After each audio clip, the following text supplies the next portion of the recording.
Today we're going to look at the importance of knowing and understanding one's country's history.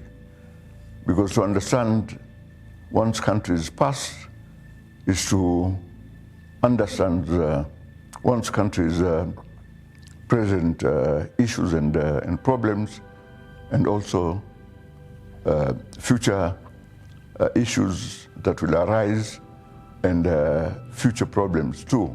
Every country has a particular kind of history, and the historical trajectories of countries change depending upon different circumstances. Many people think, Kenyan history started in 1963. That was when we gained independence from the British. Didn't Kenya exist before 1963? If it did exist before 1963, then what happened in the past? And that is an important thing to bear in mind. Kenyan history doesn't start in 1963. What we now call Kenya had actually existed before, for example, the Mau Mau struggle. The Mau Mau struggle was just one of those series of resistances in Kenya's very long history. And if we look at past resistances, we see resistance, for example, in the 19th century, and then resistance, in fact, even earlier than that.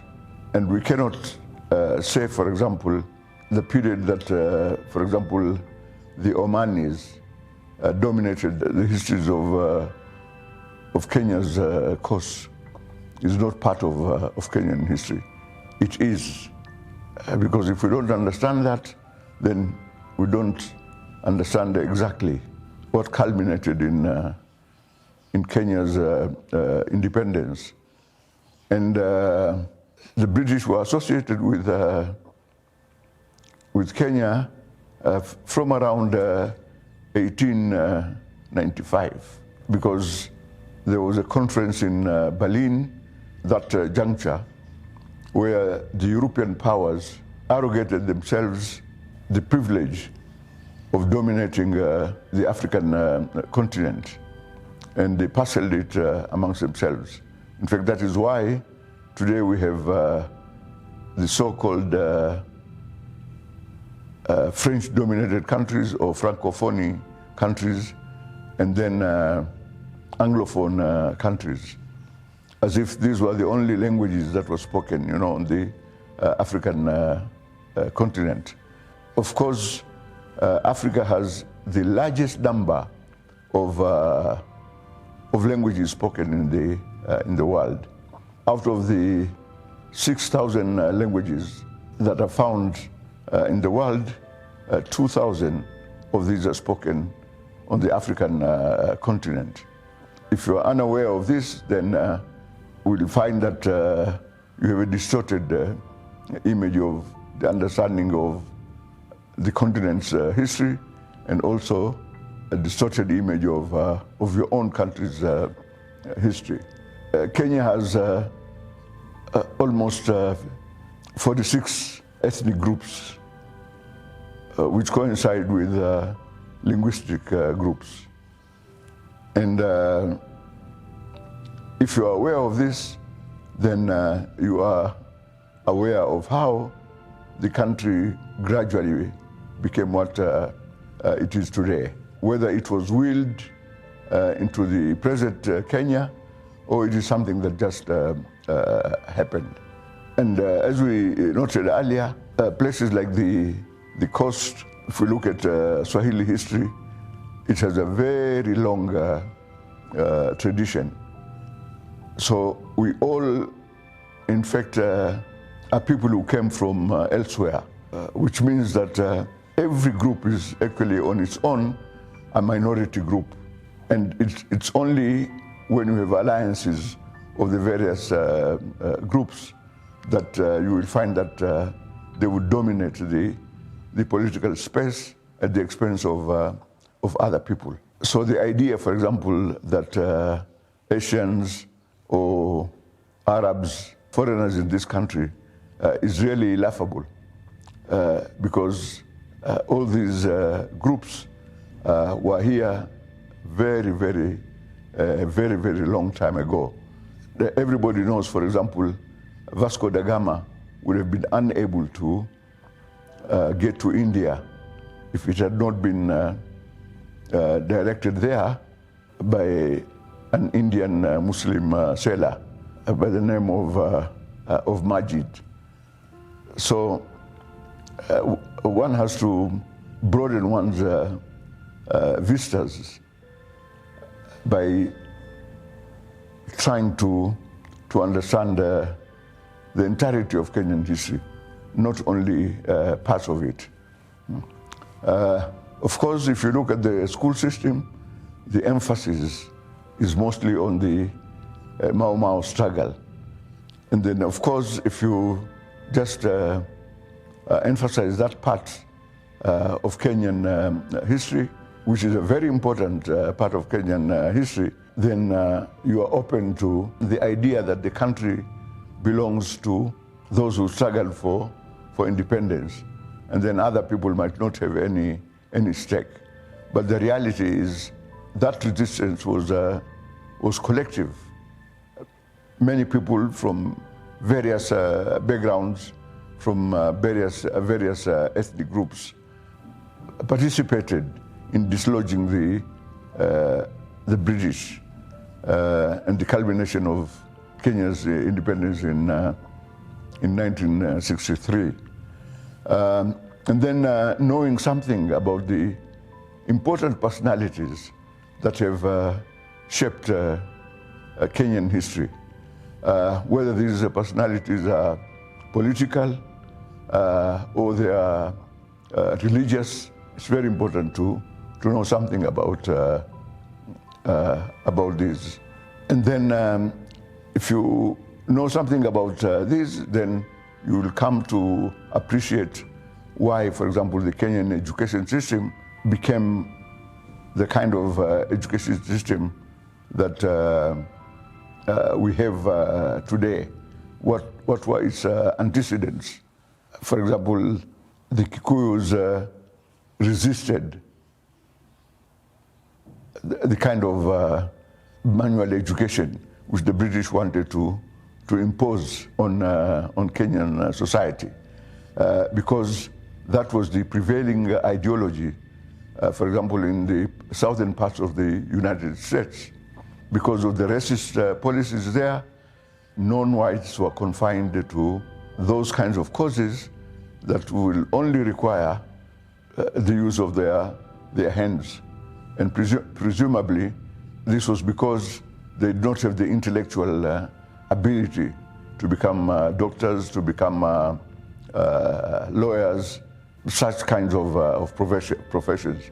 And we know this also because W.E.B. Du Bois, one of the most important of black intellectuals in the world, resisted that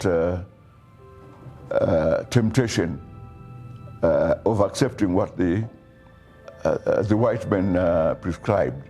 And the prescription they had was to only do those causes that required the use of hands.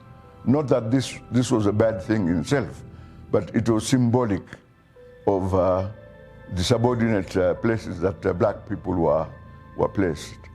So W.E.B. Du Bois was perfectly right in challenging the assumption that black people did not have the intellectual ability to become professionals, just like white students were. You might think that the Kikuyu resistance was something that just cropped out of nowhere, but in fact, it had a history of its own. And then later, people like Kenyatta and others again resisted the introduction of the kind of education that will alienate Africans from their culture and traditions. And for this very reason, Kenyatta joined hands with Mbiu Koinange to establish what came to be known as the Karinga schools. And Karinga schools were set up consciously by these two leading Kenyan political struggle leaders to challenge the supremacy of the kind of education that was designed by missionaries in order to place Africans in subordinate places. And Ngugi wa Thiong'o writes about these things very effectively in his memoir, In the House of the Interpreter, in which he traces why, for example, he joined that kind of school rather than the others, because his own brother was involved in the Mau Mau struggle and later lost his life in that struggle. So he felt a moral compulsion, to continue the spirit of his brother. That had everything to do with the dislocation of the Kikuyu, who were removed from their very productive areas in the highlands and placed in what came to be known as African reserves. That is why today people say, Naenda Reserve.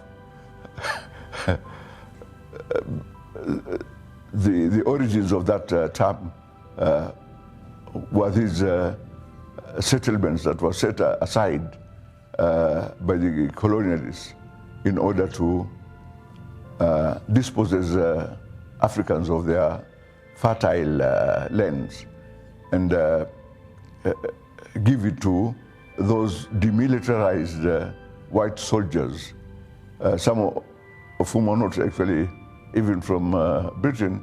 They came from as far south as South Africa, and they came to be rewarded by being given these very productive lands, and that is what led to the resentment of the Kikuyus. But other people also suffered the same way.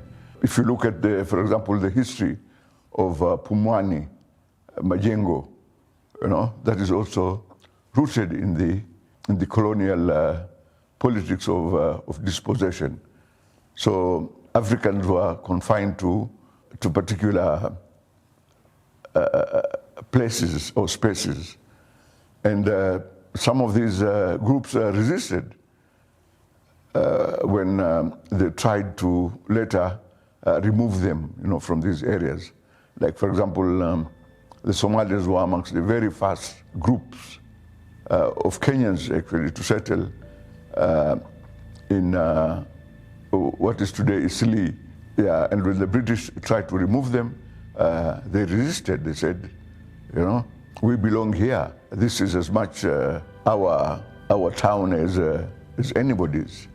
So the idea that the Somalis were completely alien to this place has no basis whatsoever, because it goes against the face of history.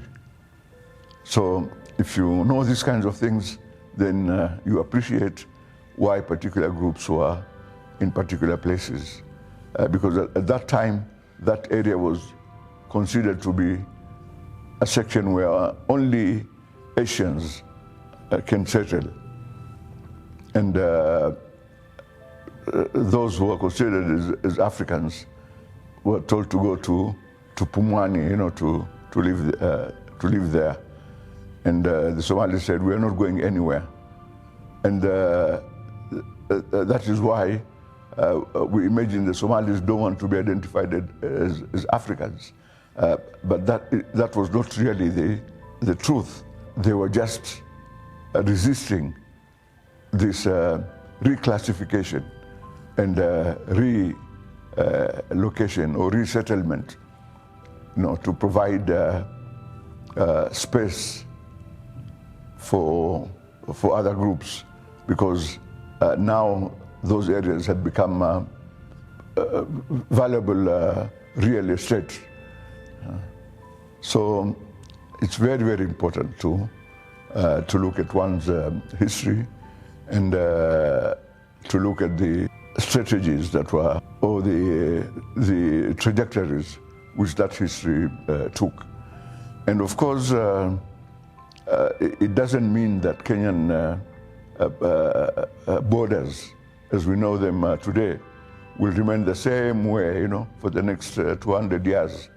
Like in every country, borders are reconfigured by historical factors, by circumstances that are beyond the control of the people who live in these areas. And it's not only these third world countries, that are affected by this, but even in so-called advanced countries, like the history of Europe after the Second World War tells us that the current boundaries are relatively recent. They were a result of the collapse of leading imperial power at that time, which was the Austro-Hungarian Empire. And that is what gave rise to the First World War, and then other circumstances conspired bring the world to Second World War. There's a need to have a long view of Kenyan history, and not assume that Kenyan history started in 1963, or that the Mau Mau resistance was first indigenous form of resistance, because there wasn't only British colonialism, but before that there was also Omani colonialism. The Omanis established their suzerainty over the Kenyan coast, and elements of Kenyan Kenyan intellectuals and educated people put up actually a resistance. And although Kenya at that time had not really been institutionalized as such, because people in cities were self-governing, and they did not want anybody from outside to come and impose their will on them. And we have the famous case of resistance among these groups of people. So there is that case of the first chief Qadi of Kenya, who was at that time called Sheikh al-Islam, Sayyid Abdurrahman Sagaf, from Sioux, who opposed the presence of Omanis. And he challenged the Omanis, and then he was strict to go to Zanzibar. They caught him and then sent him back and imprisoned him in Fort Jesus Museum. Of course, later he came out, but that was one of those examples of indigenous Kenyan resistance towards any form of colonialism. And for this reason, we must not imagine that British colonialism was the only form of colonialism. There had been other forms of colonialism before then, and all those other forms of colonialism were also resisted by the local people. So if we look at these issues from that perspective, then we have a much broader understanding of human history and our own, what we now call national history. So it's very important to underscore the fact that a Kenyan resistance did not start with the Mau Mau resistance. And this is something that is acknowledged by the famous Kenyan writer, Ngugi wa Thiong'o, and he did mention these aspects in his very famous essay called Homecoming.